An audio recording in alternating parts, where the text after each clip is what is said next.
an inside look at a hidden antique store, a basketball coach with bigger goals than just the game, and a visit to Transmet West on this episode of ODTV.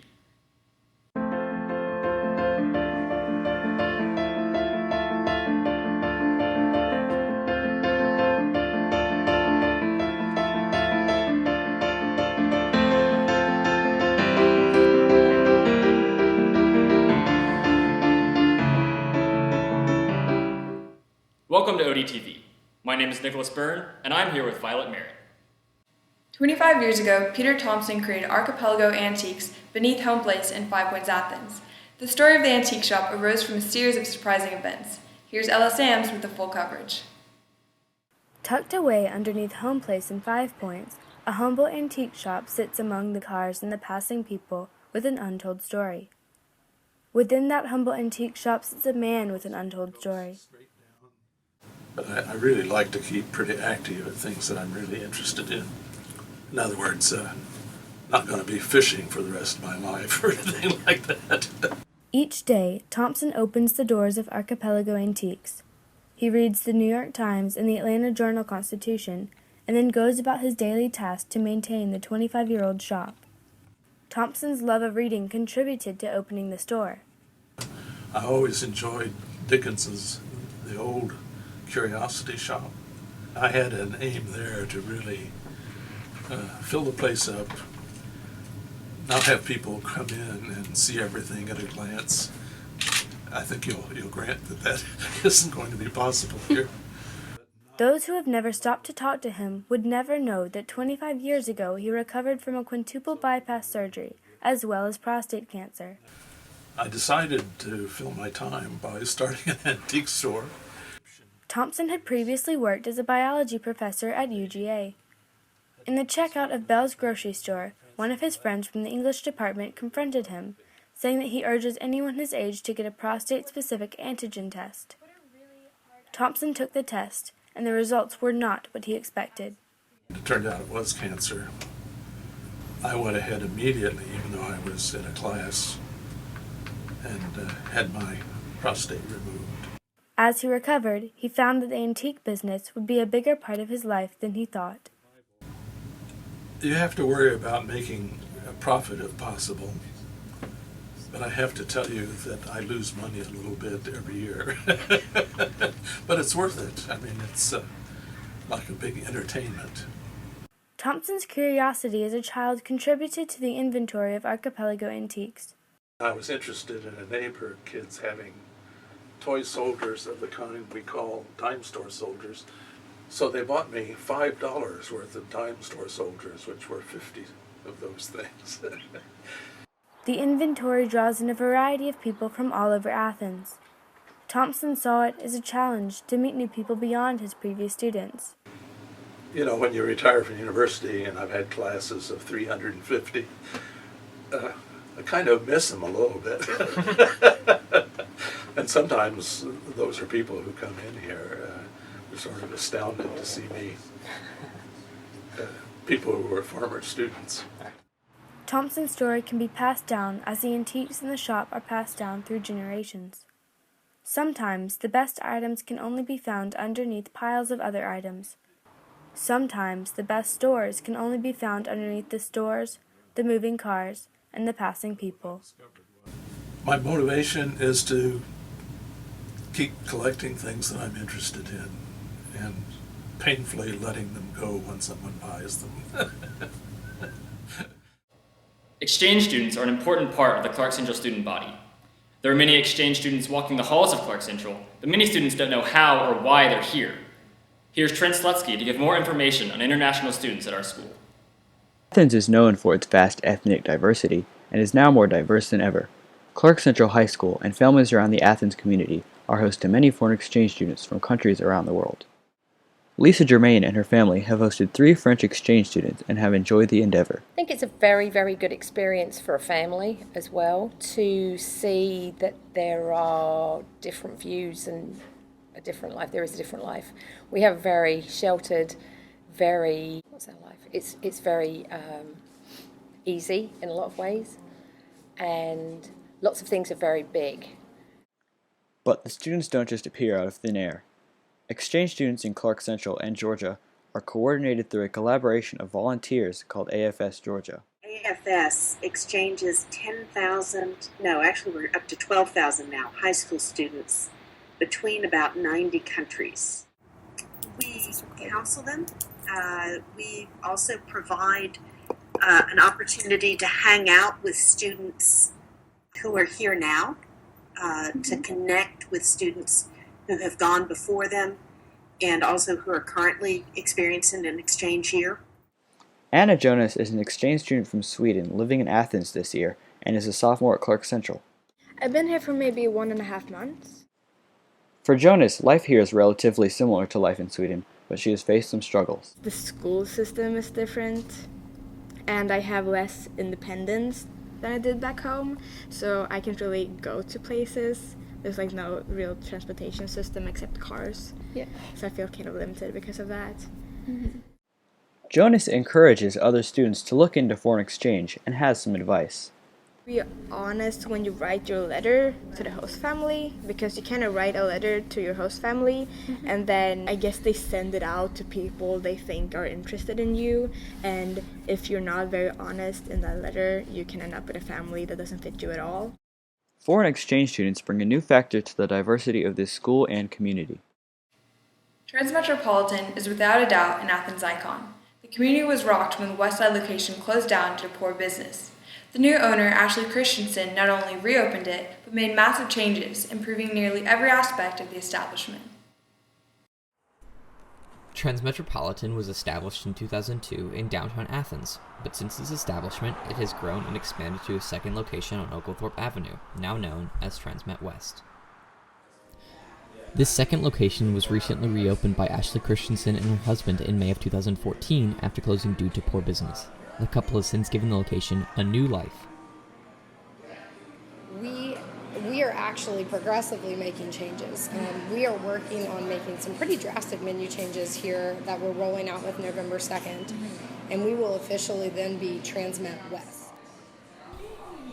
Christensen is taking on a large task, but she has not done so unprepared.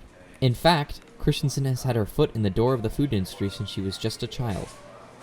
Christensen started in the industry when she was 12, was hired by a corporate chain when she was 15, and started managing for them when she was 16. At 18, she was recruited by corporate and stayed with them for 5.5 years. After her time with corporations, Christensen finally decided it was time for her to strike out on her own. Well, I was looking for a franchise to purchase into.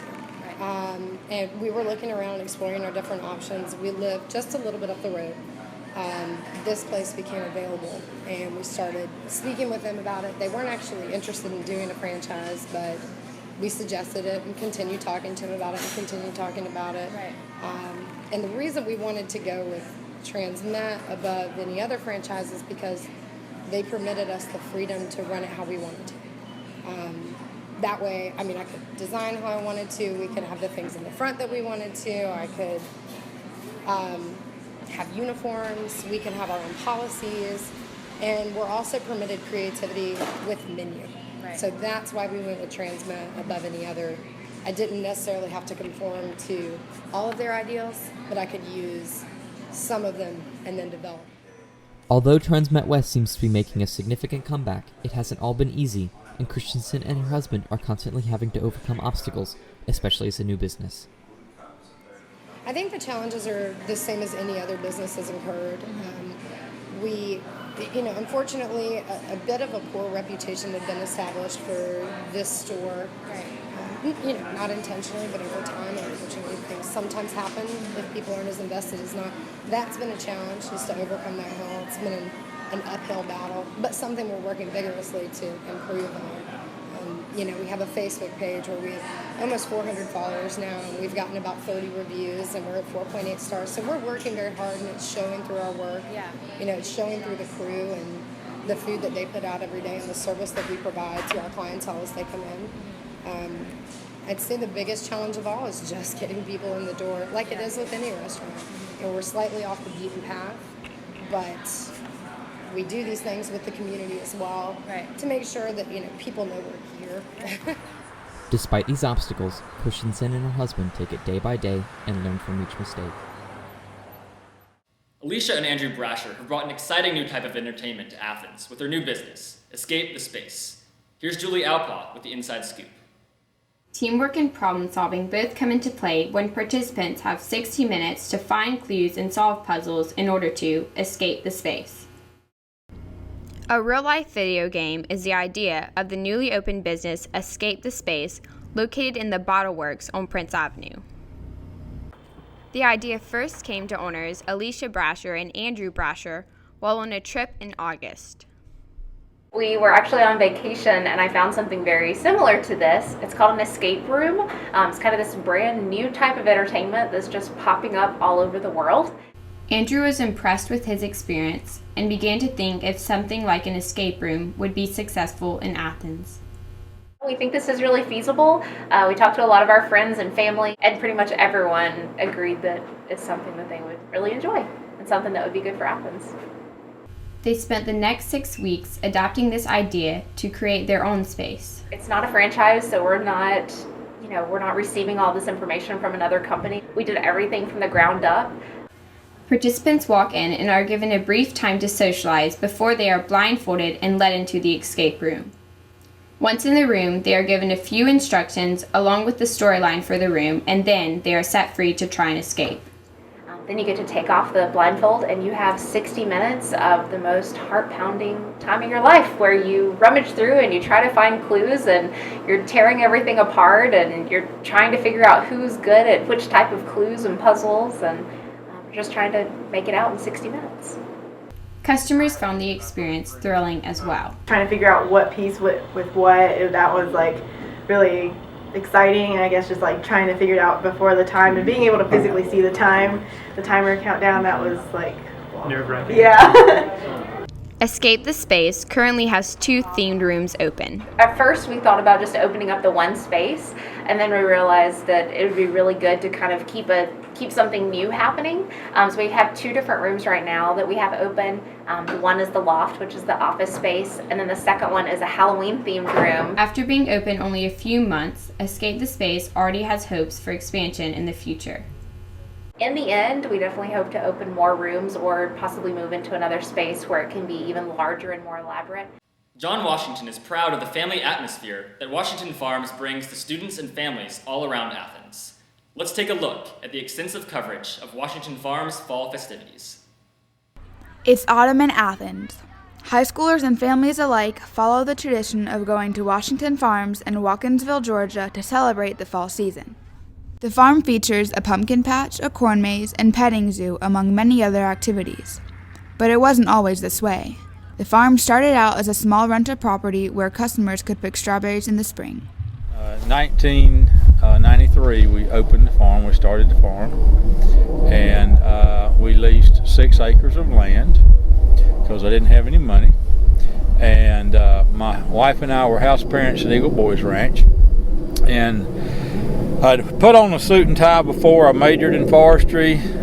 I'd worn a suit and tie before, and I told her I was never going to put on a tie again, and decided we're going to homeschool our kids. So I went and talked to a farmer who happened to have pick-your-own strawberries. So we started with a 4.5 acre pick-your-own strawberry farm, and it just grew from there. In the 3rd year of having a pick-your-own strawberry farm, the strawberries were wiped out by a late freeze. That is when the idea for a pumpkin farm was born. We diversified into pumpkins our 3rd year, and then now we keep diversifying. We've added the corn maze, we've added all the agritourism stuff back at the back of the farm, just to protect ourselves from the weather that we can't control. This fall in Watkinsville, people are having fun buying pumpkins and participating in all that the farm has to offer. It's been great. We've already played the cornhole, and we've been playing with the checkers, and we went on all the games, and we're waiting for other people to join us to do the corn maze. The staff also enjoy doing their jobs. It's a really great atmosphere. People are really nice.